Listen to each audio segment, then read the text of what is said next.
go.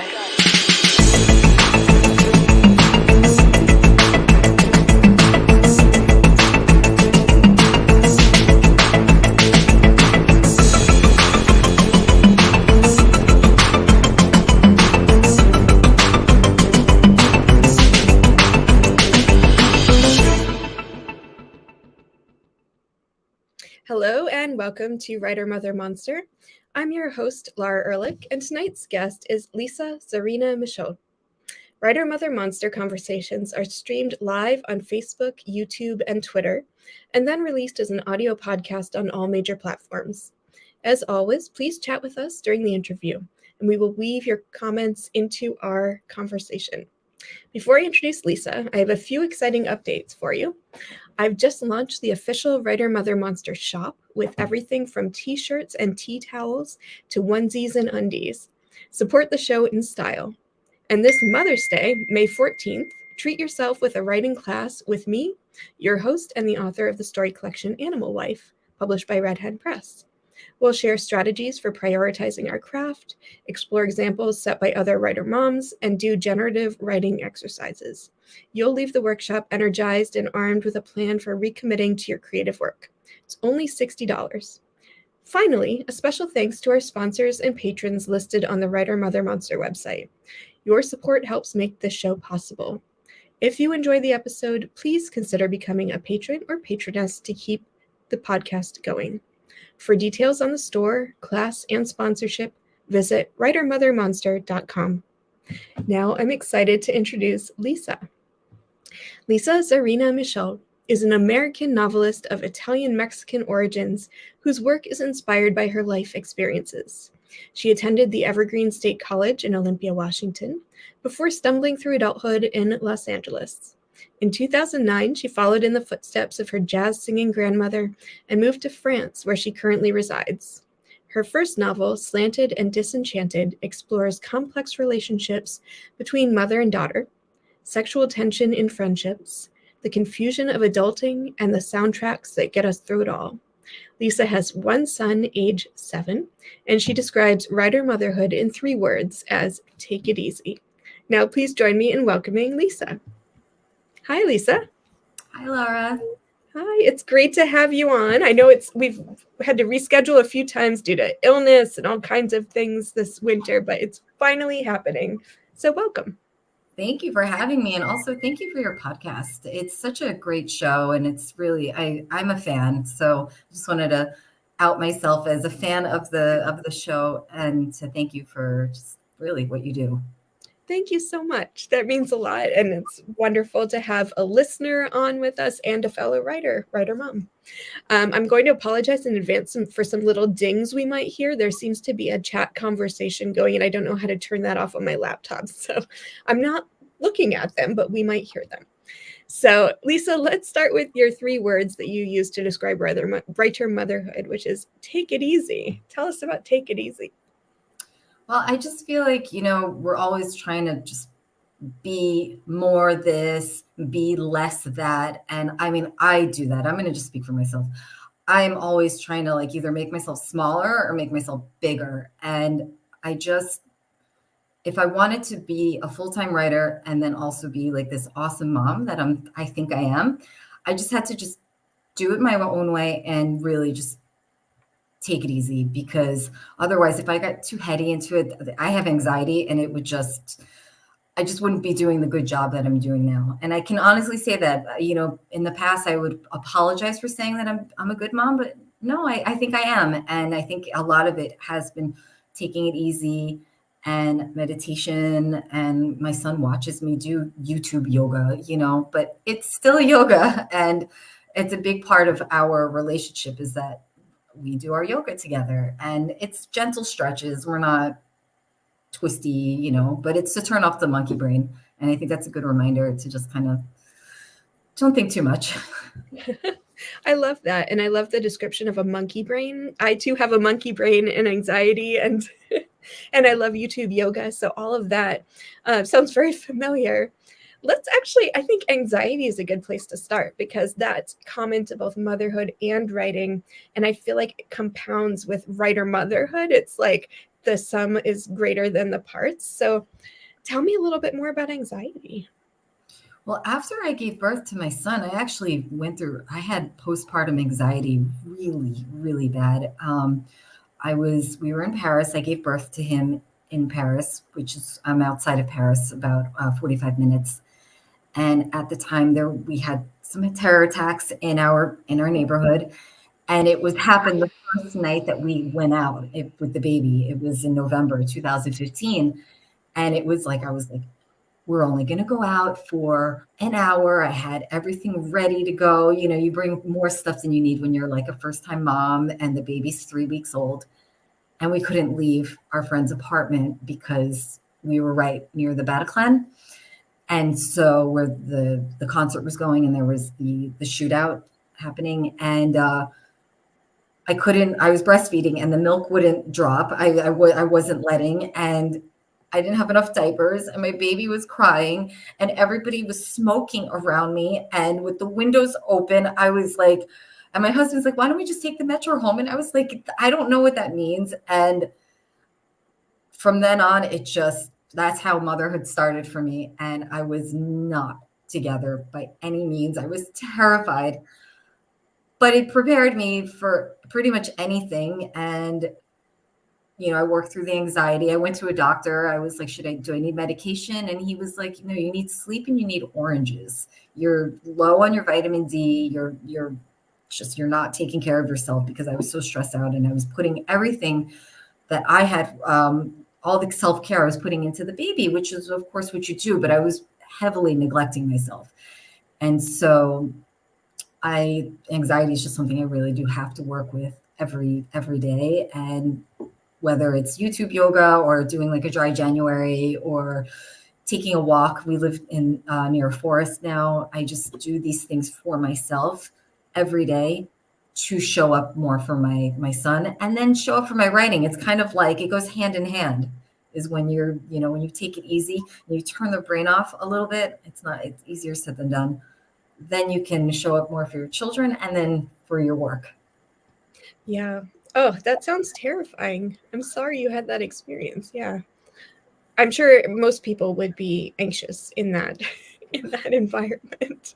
But I can see how, especially, I remember new motherhood, and I didn't have nearly any experience that was that traumatic, but even just sort of like a normal, calm existence was stressful. Just trying to leave the house with a newborn baby. And I think the uncertainty, which you kind of touched on, like you can prepare, you can bring all the stuff with you, but something could happen along the way that you're not prepared for, whether it's a tragedy or even just, I don't know, needing gas on your way to an event, and then you have to get out and the baby starts crying. And yeah, it's all about like the unexpected. And for somebody who's very anxious, that can be really unsettling too.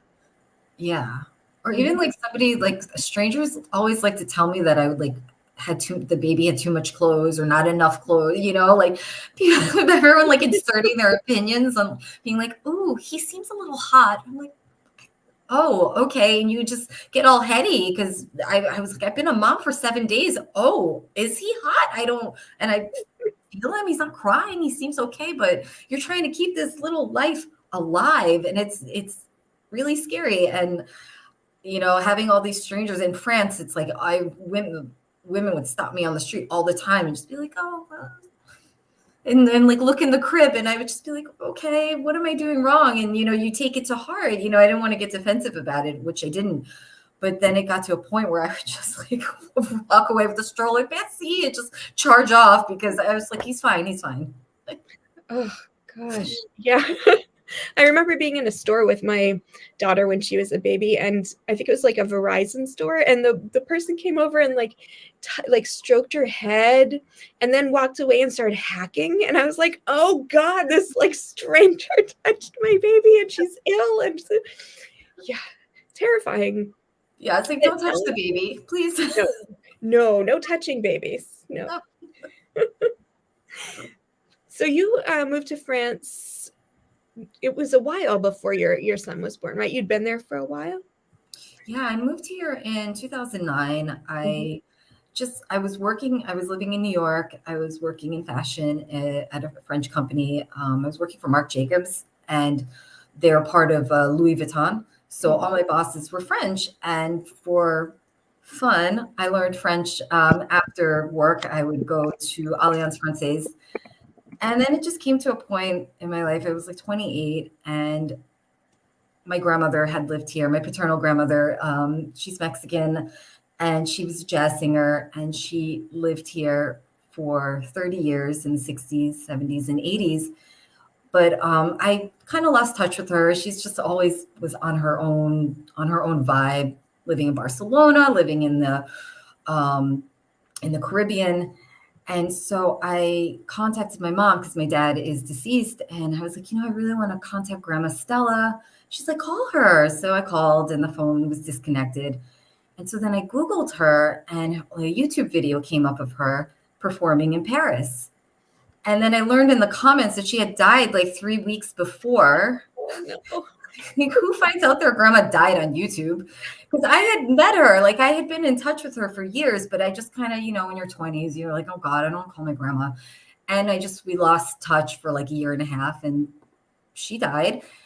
And then I think she just like sprinkled some of her Stella dust on me. And I just said, well, then I'm going to move to Paris. I'm going to be the half Mexican who moves to Paris too. And 9 months later, I was here and living in an apartment, sharing a studio apartment with some guy who moonlit as a model. And that's a whole other novel.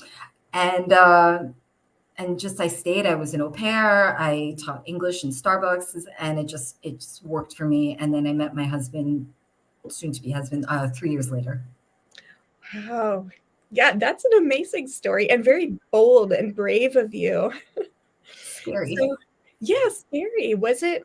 Now, are you the type of person usually who does things like gets up and moves across the country or across the world, or was this sort of like a new and scary, risky experience for you? No, it works with me. That's just what I do. I mean, yeah, it was kind of like on brand. After high school, I moved to Olympia, Washington from New York. I went to Evergreen, and then I moved down to Los Angeles, where I stayed for 5 years, and then I moved back to New York. And then, so I think I've always just been wanting to experience different places. I thought the culture shock going from New York to Olympia was more extreme than New York to Paris because I'm Italian also. My maternal side's Italian. So I remember trying to look for like soppressata and ricotta and stuff like that in the middle of Oliwa. They're just like, we don't have that. They might have it now. I don't know. But in 1999, 2000, they didn't. Oh my gosh. And did you know French when you moved to Paris? I tried. Yeah. I tried to be armed with enough French as possible, but everyone just kept speaking back in English. And then I dated someone who didn't speak any English. And then I learned French. I had to win those arguments. I bet you did. I had the dictionary out. I'm like, attends. J'aime pas trop. Good for you. I think that's amazing. That's very inspirational, I think. And what was it like? I mean, it's probably hard to compare to having a child in America since you had your son in France, but what was the experience like of having a child in a foreign country? Well, I had to have my husband come with me to all my appointments just for certain vocabulary. Like I didn't know how to say cervix. I do now, but you know what I mean? Like stuff like that. And I was just like, you know what? This isn't the time to have a cute, like misunderstanding. This isn't Sex in the City. This is like, I'm giving birth. I want to know what the fuck I'm doing. And so like Lamaze, my husband had to come with me everywhere. And I felt like my feminist side hated it because I was like, oh, I can't do it without a man. But I really wanted to make sure that I knew what I was doing. And so there was that. There's not a doctor who who delivers the baby. It's in the hospitals, it's midwives. which was a surprise to me because my mom, okay, again, Italians, she's like, what's the doctor's name? She wanted to know all about the doctor. She was like, I know, and she loves talking about the doctor who gave birth to me. So it's like this whole relationship. And I'm like, no, mom, there is no doctor. It's midwives. And she's like, what do you mean? Now she was so stressed out and whatever. So there was that. And they were amazing, so gentle. And I can't compare it to anything, but it was, I have to say, giving birth was the best day of my life. Really? I had a playlist too. Did you? What was on your playlist? Enya. It It was so dramatic. I wanted the Enya, like, that like the birth song, and Sail Away was on there. And Yep. I also had the epidural. I want to just put that out there. It wasn't a natural birth, so that's why it was so great. Because and they gave me the pump, so I just kept pumping it away. It was high as a kite. I did the same thing. Okay, I was kind of scared to admit that. I was like, oh God, everyone's gonna think I'm like a fake mom. That no. So, no, to each her own here. Yeah. I listened drugs, I was happy. And then he came out and I was like, it's you. Hi, I'm mom. Isn't that amazing how like you carry this person for 9 months and but you can't see them, but you can feel them like hiccuping and doing all kinds of things in your belly. And then they come out and you can see the little person who you carried in there for 9 months. It's pretty incredible. It really is. And you just look at this, and this little animal, he was like crawling, did your daughter like kind of crawl up you? And like, she was like clawing on me, just didn't know what to do because they're little animals still. And the one thing I did get a kick out of when giving birth is they kept screaming poussey at me, which means push. Poussey, madame, poussey. And at one point I just started laughing. It's like, this is France. Yeah, I probably would have laughed too. Oh my gosh. Wow. I'm going to take a hard left and let's talk about writing. Tell us about your book about your debut.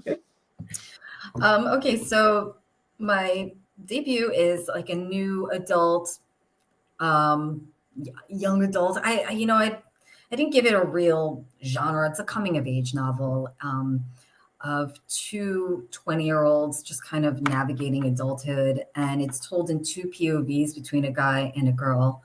And it alternates back and forth. So the idea is like the reader is more aware than they are, because I really wanted to portray that idea of how unaware we are at that age. And, we can vote, they turn 21, they can drink, but they're kids. And it is focused around music. They start a band, but a band is like just kind of a pretext for finding themselves. And he's going through some sexual orientation questions. She's going through some mom stuff, some really heavy mom stuff, where there is some disordered eating. I don't get into detail about it, but because it more has to do with the idea of making yourself smaller, and not in a physical way, in like an emotional way, where it's like, how can I make my family like me? Maybe they like me if they don't see me. Maybe they'll miss me, or maybe I'll be out of the way. Maybe if I ask for the least as possible, they'll like me. And she finds herself through music because she didn't realize she had talent, because nobody ever nurtured the talent or gave her value. And she finds it in this person. And the idea is very romantic, but it runs deeper than that, because he's kind of going through some questions that he has. And then I had fun with the genres. Like, he's totally like jam band, Grateful Dead, Frank Zappa, like, jazz, Miles Davis, and she's totally Riot Girl. And so I kind of played with that, and like, what kind of band is that? I don't know. I'm not a musician. I'm just a writer. And so if I ever have a musician who wants to like make the band, good luck, because I don't know what they sound like. I just know what I think they should sound like. It's kind of like kraut rocky punk, but so I have fun with the banter, and because I'm such a rock nerd. My dad was a roadie for a progressive rock band in the 70s. My grandmother was a jazz singer who I hear on the radio sometimes here, and so that's the idea of the book. And they go on a cross-country tour. They start in New York, and it's kind of a greasy bar tour. It also takes place in 2001. So after 9/11, they kind of flee New York. They do flee New York, and they go on a road trip where basically everything, the road brings out everything, and all their insecurities and all their shit comes out. And they have this final falling out in California, and she calls her mom hung over, just those first like adult moments of like having sex with someone you don't really know. And, do I have lint in my butt? And, and oh my God, I have bad breath. And, I try to like capture those real human experiences of being 20 and 21 when everything is embarrassing. Whereas now, and like I'm 41, it happens. My legs are hairy. I haven't shaved my armpits in like since June, and I'm kind of okay with it. But at 21, it's a big deal. I love that. I'm also 41, and I won't tell you the last time I shaved my legs. So let's, this seems like a good moment, I think, to hear a little bit of your book, Slanted and Disenchanted. And I'll give you the full screen, and then we'll come back and we'll talk a little bit about writing the book and mothering in the midst of writing and publishing. So take it away, Lisa. Okay, thank you. All right. So this is going to be from the perspective of Carla, our female character. Going out. I dreaded going out. Not old enough to legally drink, not sophisticated to know what to drink, and loathing meaningless small talk with strangers made the whole thing sound miserable. But at 20 years old, I figured I had to at least pretend to care about my youth. The woman who came into the store that I worked at, Mrs. Pascucci, scared me the other day when she told me to enjoy my youth to the fullest so I wouldn't have regrets later and end up cheating on my first husband. So for the sake of my future first husband, I agreed to go out with some girls I sort of knew in high school who had come into the store. They said they wanted to have a Sex in the City night and told me to wear a wrap dress if I had one. I didn't. And I also didn't drink Cosmos or have complicated relationships with old rich men who refused to take me to Paris. But I agreed anyway because it was Thanksgiving night and it was apparently the biggest party night of the year. I was starting to really think that I was missing out on my wild and irresponsible youth. But all I really wanted to do was go out and get coffee with my best friend, but she decided to stay in Illinois at the last minute. I had an expired ID. It was handed down for me from my best friend Alex's sister, and it claimed that I was 24 years old and my name was Shannon O'Brien, and I was from Williston Park. Standing there in my bedroom with a towel wrapped around me, the beads of my shower dripping onto my pistachio green wall-to-wall carpet, I had to find something to wear to artfully convey the deceit. I had ratty vintage sweaters, striped shirts from the 90s, and an oversized band t-shirt, not to mention my hair was black. None of it screamed Sex in the City, and none of it screamed Shannon O'Brien. That's it. Thank you. That was wonderful. So when did you start writing the book? Thank you.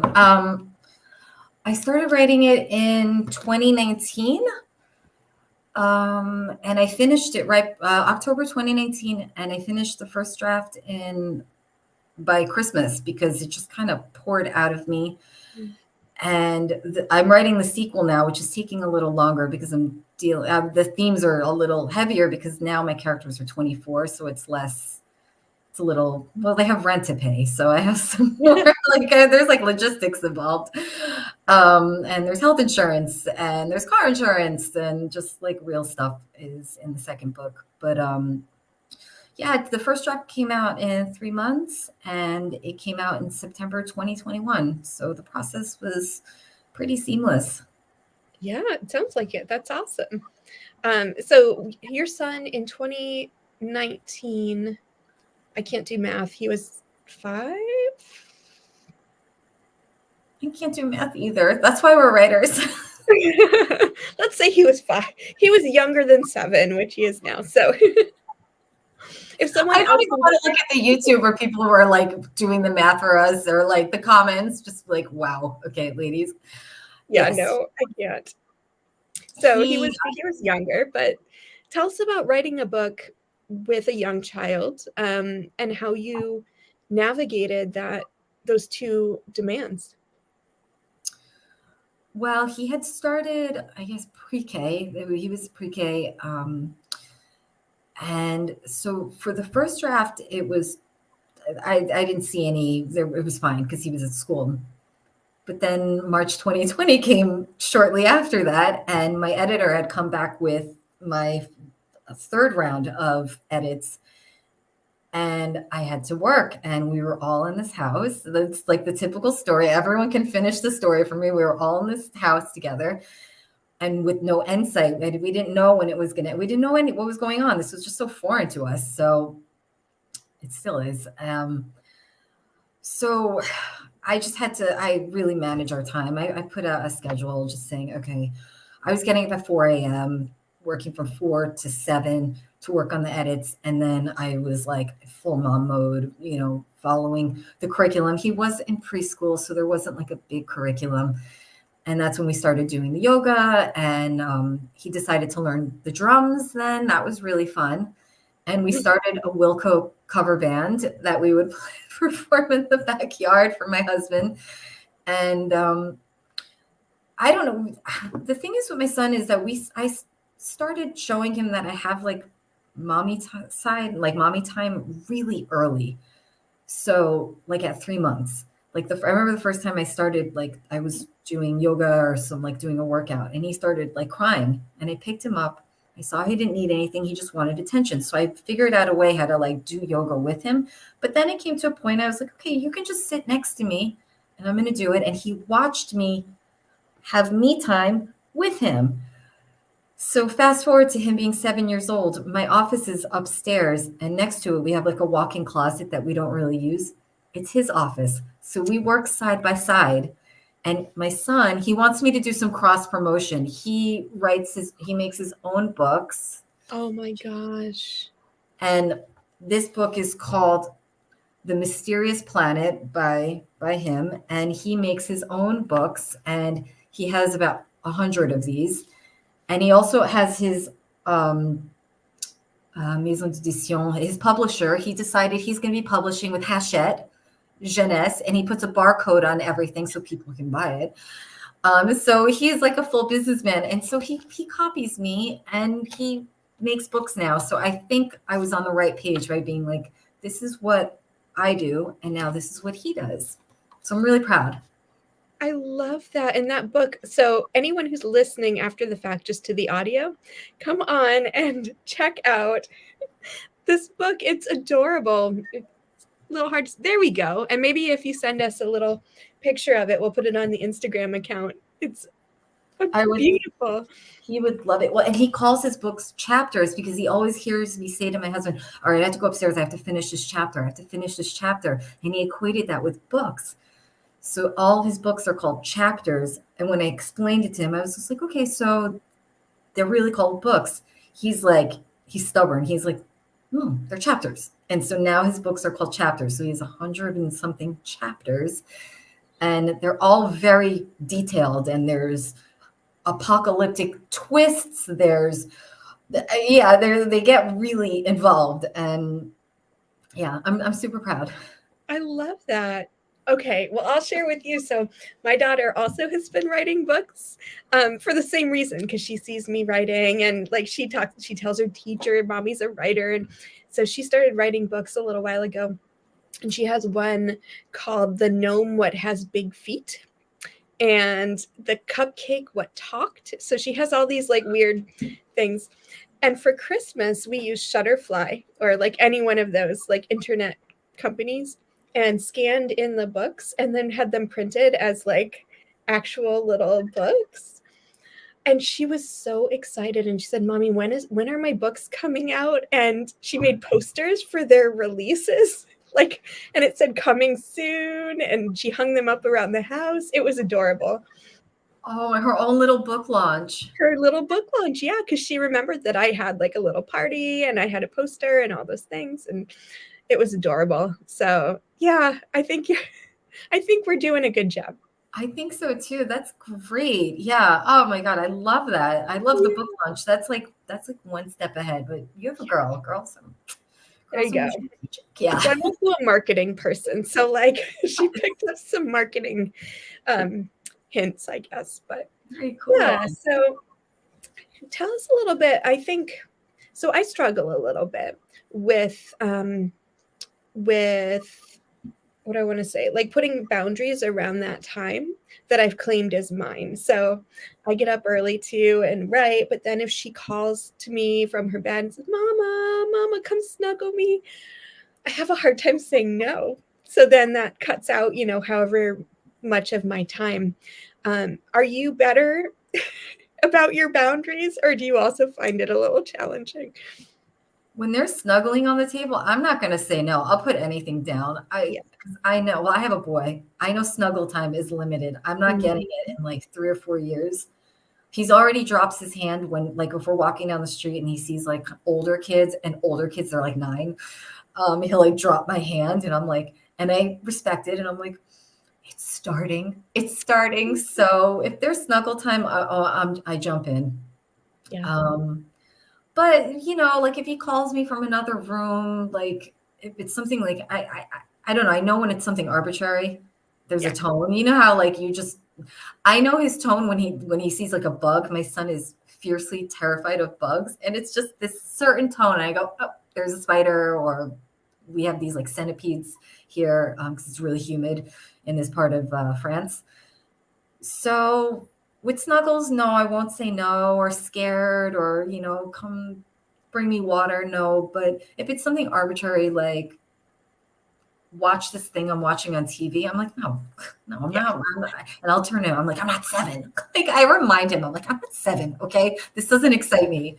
But no, it's hard. It's hard. But now with them in school full time. Not now. I was telling Laura before we came on, France, we're having some strikes right now. So it's all kid all the time for the next few days, which I have to cherish these moments because he's going to be a teenager and he's not going to like me. I'm not going to be cool anymore. So I have to like cherish this moment. That's what I remind myself too, especially with the snuggling too. Like, yep, she's 6.5, like a few more years, she's not going to want to have anything to do with me. So enjoy it now. But oh boy, how long has the strike been going on as far as how it's impacted the school? You said it's been ongoing for a long time, but more recently with your school? No, I'm so dramatic. No, it's only been today, but we don't have school. I'm so dramatic because the strikes are going on. We don't have school on Wednesdays in France at all. Like there's no school on Wednesdays. So they purposefully picked it's on Tuesday. So it's like a nice juicy 2 days of us all together, but it might start up again. That's the thing with the strikes. You don't know if they're going to start up again or not because it's kind of an ongoing issue. So anyway, respect the country and their strikes. I don't want to step on any toes. I know everyone's really passionate about this cause, but it's only been today. It just feels longer. When we were talking before the show, I had the sense that it was like weeks long thing. But it does. It feels like weeks sometimes. If it's even one day, it feels like a week when you're home with a small child and finding things to keep them busy with. That doesn't involve a screen because we're really sensitive about screen time. We see the difference with some of maybe his classmates that are more involved with screens, and I just see the difference in just like social interaction where you're like, oh, hi, friend, and they just stare at you like an adult is talking to me. Oh my God, weird. Why are you talking to me? Whereas our son has a lot of interaction with adults. So an adult can be like, oh, how are you? And he'll be like, oh, I'm fine. How are you? I'm not going to blame screens. I'm not an expert, but if I could keep him a little more awake or something, I don't know. So yeah, screens is not an option. And during we call it a confinement. You guys called it a lockdown, right? Every time I say confinement, Americans are like, what is that? So during lockdown, we were very aware of the screens also because we just didn't, 3 months of screens, even though we didn't know it was 3 months, just sounded scary to us.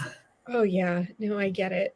I think luckily lockdown or confinement started in, I want to say it was March. So it was kind of toward the end of winter, early spring, and we could get outside a little bit and like try to I don't know, plant things or whatever. The best impulse purchase I made was a swing for her. And so but then we had to push her on the swing for hours. So there was a trade-off there. Oh, okay. Yeah. Yeah, they were young, 4 or 5 years old. Yeah. Mm-hmm. Yeah. Yep. They didn't understand. Mm-hmm. We didn't understand. I know. Yeah. Yeah, I know. It's been quite a learning experience. It has, especially for the younger generation. When I like talk to, kids who were like 20, 21 at the time, I have mental health. I can only imagine what that felt like for a 20-year-old. Like, I mean, it was hard on us in our late 30s with kids, but like that age, because I remember stuff that we experienced at 2021 without getting into it, where it was like, it's really scary. So this was like their version of what we went through. And it's something that's just so, I mentioned this in the book, it's just so unfamiliar. It's like, we didn't have a tactile experience of it. Like my hand is touching this mug here. My hand has done it before. It's like something like it's in my, my memory, my emotional and physical DNA. But like when something like that happens, a lockdown, a pandemic, it's just, you don't know, your body doesn't know how to process it. And I can imagine it was very hard on the generations before us, more so than us, because we were kind of a little weathered at this point. Yeah, I like that word, wet. I often want to say wiser, because I don't think I'm wiser. What was it? So I had I don't want to say terrible. It wasn't terrible, but I had an experience of turning 40 during a pandemic. How did you feel turning 40 during a pandemic? Oh, well, my book actually, I turned 40 right before, it was 2 weeks before my book came out. So it was kind of like a phew moment. It was something I always wanted to do before I turned 40. And I just got it in at at the finish line at the last minute. So that was exciting. But yeah, I was born in 81. So I turned 40 last September. So we were already kind of, I don't want to say out of it, but we had a little more elbow room. It wasn't like 2020, it was 2021. So it was okay. But turning 40, I thought was supposed to be scary. Like, do you ever watch movies or shows from like the 80s and they show 40-year-olds and they all look like the Golden Girls? Yes. 40 I think like in their 50s, I saw recently, like, or late 40s or something. Yeah. Yeah. 40 has changed definitions with like from one generation to the next. Like 40 in the 80s, it was just like you were done, but I wouldn't have. My grandmother used to always say, you got to cut your hair. You're going to be 40 soon. 40-year-old women shouldn't have long hair. And she's no longer here, and I'm keeping my hair long. So. Well, good. It suits you. Thank you. Well, I do locks of love. I grow it out and then I cut it to do a wig. And I've done it twice already. I'm not sure if I'm going to do it again, but it's something that is actually a theme in my next novel. And I want to we're going to put something in the back explaining the organization where they make wigs for little girls who have alopecia, leukemia, burn victims who are unable to grow hair. So it's. Oh, I love that. Yeah. Yeah. Oh, tell us about the next book. So you mentioned it's a sequel, but how is writing the second book different from writing the first? You said it's sort of taking a little bit longer, but is that due to the content of the book or also just sort of your life situation, your son being older? Like what's different about this time around? Yeah. So some personal things happened, some things that, I was dealing with a lot of like stuff back home, family stuff that was really, really hard. And it came back to France and was just kind of like basically seeing my family after the pandemic. And we had some deaths, not because of just we'd pick up a lot of pieces. And I think the family dynamic, it was a lot to handle all at once. The excitement of everyone seeing each other after 2 years of not seeing each other, but then seeing how the pandemic affected everyone. There was some alcoholism going on. There was just some depression, and just stuff. Everyone was coming from different places, and it really impacted my mental health very extremely. So I came back and, I wanted to push through it and just like not accept that I had been so affected by this experience of 6 weeks in the States. And so I just jumped in and started writing the book. But the book was just basically a regurgitation of everything I had gone through, which is great. It was cathartic, but it's not the novel. It's unpublishable. It's not something that anybody will ever read. And it's something that I'll have, but I wrote my experience through my characters. I kind of like took it out on them. I kind of beat them up a little bit. So I took some of that with it, some of the lessons that I learned. And I had to rewrite the book 2 times because the experience, every time I rewrote the book, what I felt lesser. I kind of like, peeled another layer of the onion of pain. And now I've come from a more pure place. And the version that I have now that I will be happy to send to my editor in March is the book. But I had to go through 3 drafts of like psychosis before getting to this one. So that was why my headspace wasn't great. My son was amazing. He was still like, he's so excited for the sequel. It takes place in California. And just dealing through with all of that. And I definitely pull from my own experiences. When I was in California, I made my living as an extra for 2 years, which is awful. But it's so fun watching. My son was like, "Can I see you on TV?" And I'm like, "Sure." So we like downloaded season 1 of the OC, and you see me like walking by with like my school books. You see me at like a club dancing. The next scene, you see me in Tijuana, which was really the Western lot on Warner Brothers. That was just because I couldn't find a job, and that was what I had. So I put that in the book because it was just, it's too funny. I was on that 70s show and like just all these like shows, and I see myself. I can find these episodes, and I see me, and I'm 20, and it's just kind of bittersweet. So that is amazing. Again, if you send us a little still or 2 from those, we'll put it up on social media. You have to really look. Actually, I will send you one. There was this one show. I don't know if you remember it. It was called American Dreams. No. Tell me about American Dreams. It's set in the 1960s. And it was, these girls went to see American Bandstand. And every week they would have like a current artist perform a scene from the old American Bandstand. So we had like Macy Gray on performing as someone I forgot. We had Little Kim on. We had Jennifer Love Hewitt doing Nancy Sinatra.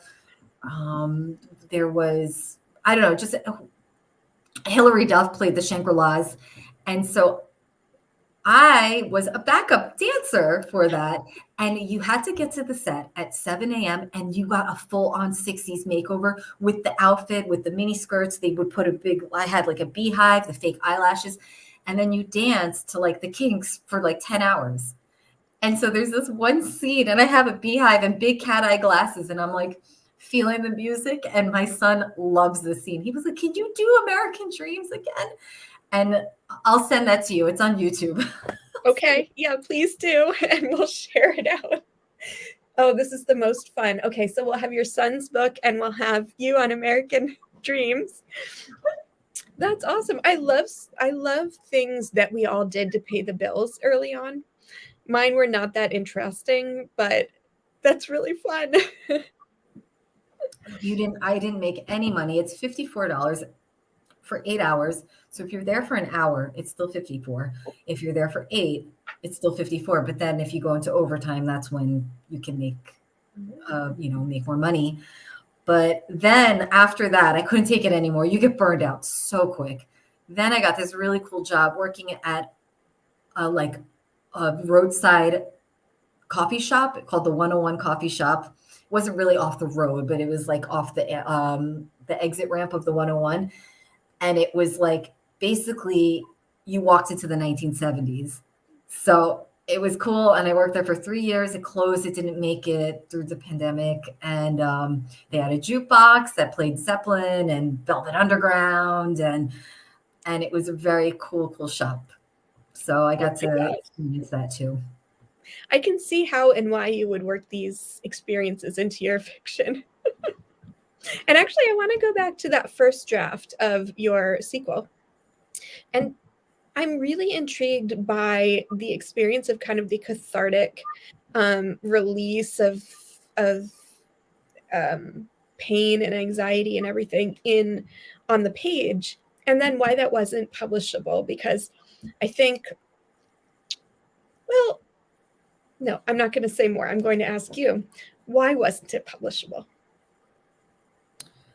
Well, it's more of like a stream of consciousness. There's no like structure to it.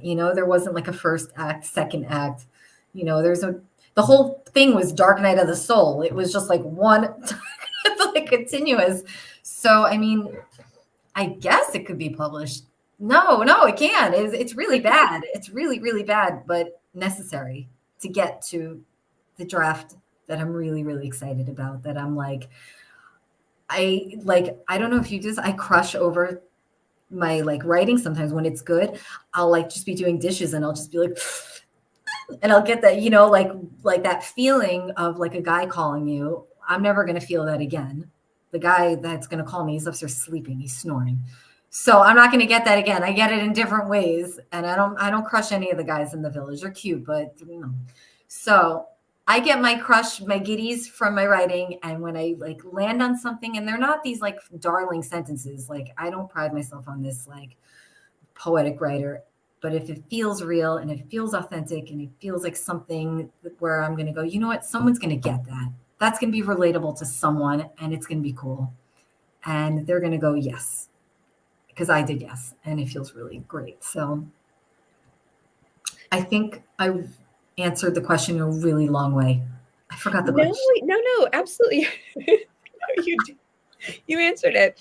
I'm just so intrigued. And I think it's helpful for especially new writers to hear that like I don't know, sort of like the work you need to go through to get to a publishable draft, and that it's okay to kind of just pour out everything you're thinking and feeling on the page, but that doesn't necessarily mean that's a book. But it's a launching point for a book. And I think that's really valuable. It is. And it's, I used to be like, oh, I just wasted so much time doing this. And it's not a waste of time. Writing is a muscle, and you're just building that muscle, and not everything's going to work. And there's strength in like accepting that. There's like power in that, and just going, I wrote 2 books that no one's ever going to see, but I'll see it. Maybe George, my son, will see it. Yeah.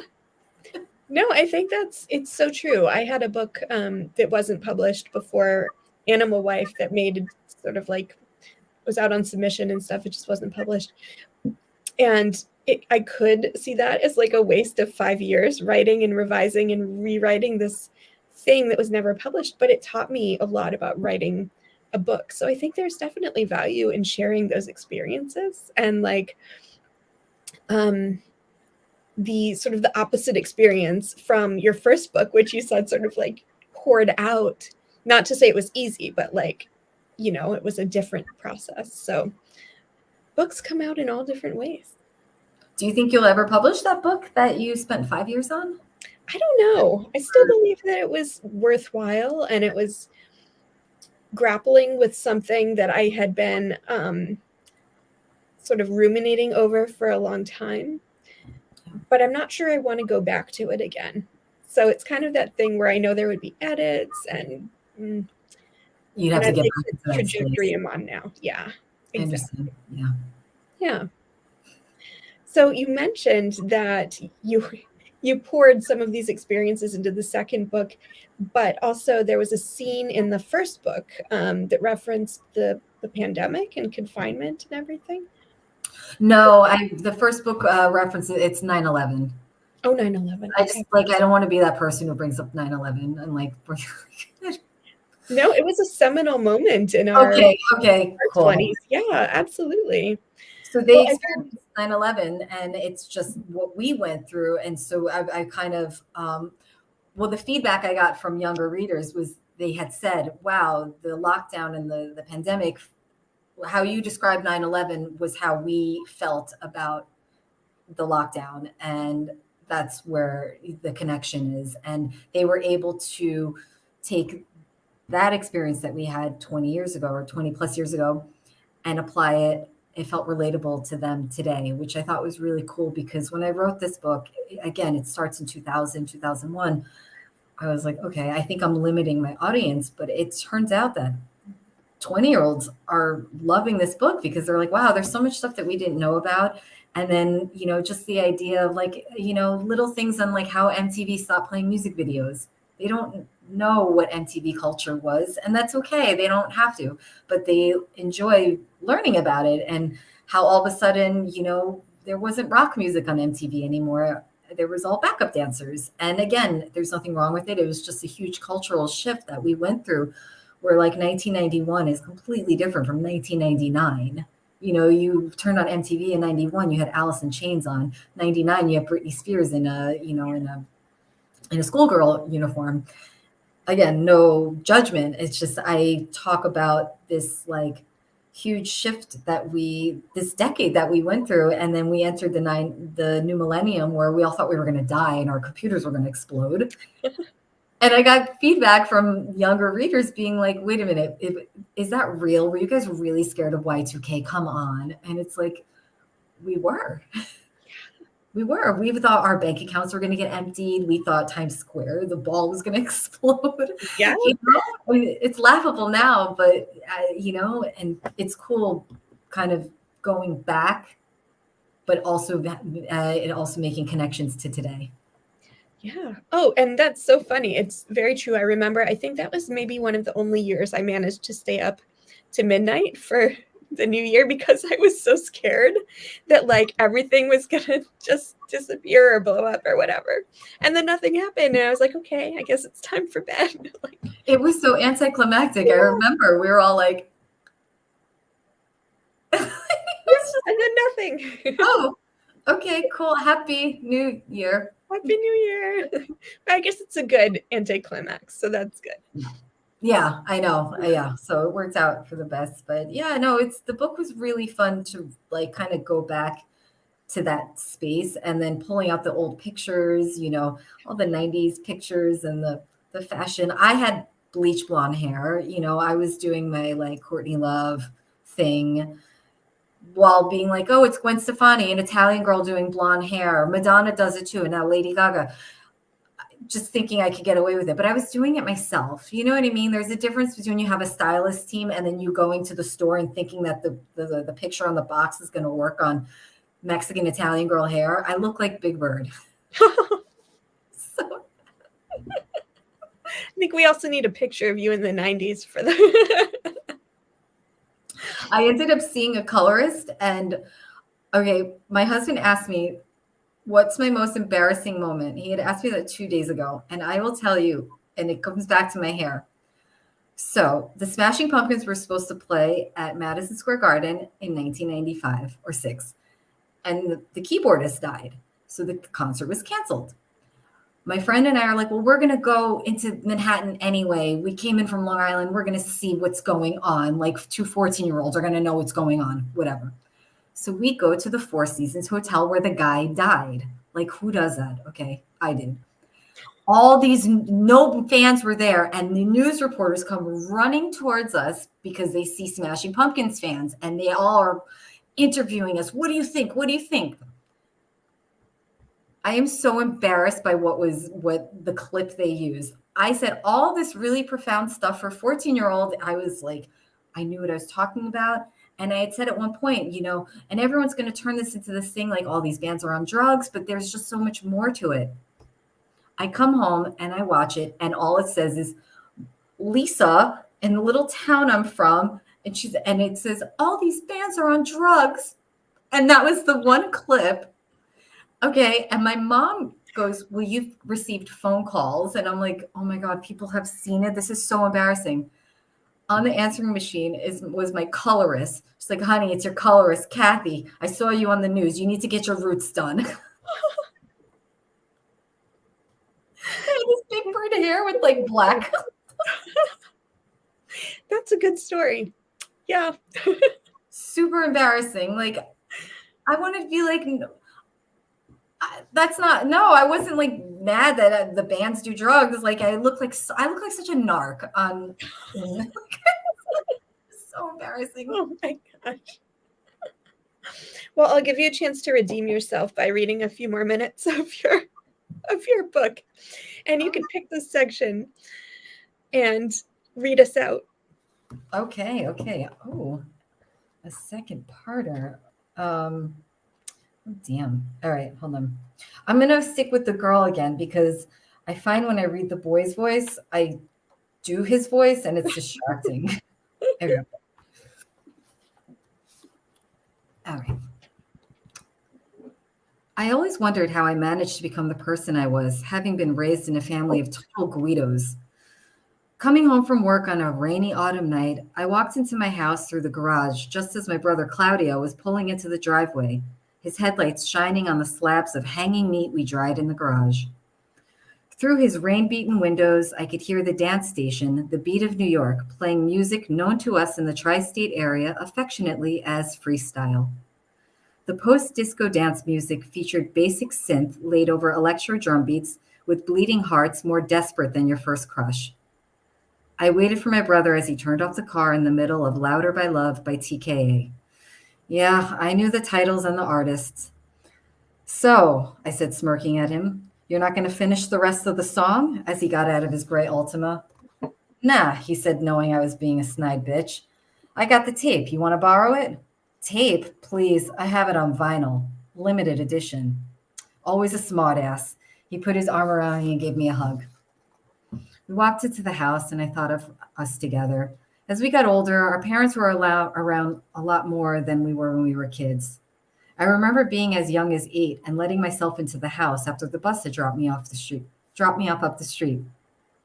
Even if my brothers weren't home. And I don't know, it made me feel sort of unloved. And when I expressed this, my brothers called me dramatic. I couldn't be mad, they explained, because our parents worked and not every girl in Long Island had a live-in nanny. My dad owned the local shoe repair shop, and everyone thought because he cleaned crap off of rich people's shoes that we were poor, not realizing that a shoemaker in a high-end shopping center on Long Island made a decent living. Since he didn't have any employees, he spent most of his time there. My mom worked part-time as a bookkeeper in an Italian deli, which got my family involved in curing meat in our garage. The smell permeated my clothes and my hair, and I didn't know it though, but it wasn't until my math teacher drew attention to it one day in the 7th grade. Sniffing around me like a pig in a truffle forest, she announced to the entire class that she smelled soprasata. Realizing it was me, I sunk into my seat, hoping she'd just drop the whole thing. But all too satisfied with her discovery, she announced it was me, the girl who smelled like salt and dried out pork product. The cool girls in the class eyed each other in absolute horror, thus marking my birth of the uncool. Thank you, Lisa. That was wonderful. And thank you so much for joining us tonight and for the conversation. It's been really fun. Thank you for having me. Yeah, this has been fun. It's pepped me up. I don't even realize it's 1:00 in the morning. Oh, no. I hope you can get some sleep tonight and we didn't ruin the night for you, but It was fantastic. Thank you, Laura. Of course. Thank you. Please come back when the second book comes out and we'll look forward to it. Thanks, you, Lisa. And thank you all for joining us tonight. If you enjoyed the conversation as much as I did, please consider becoming a patron or patroness to help keep the podcast going. And again, a reminder that we have a new shop with everything from t-shirts and tea towels to onesies and undies, which I like to say because of the alliteration and the fact that we do have Writer Mother Monster underwear. And sign up for a class with me on Mother's Day, May 14th. You can find details on writermothermonster.com. Thank you all again and have a wonderful week. We'll see you next time.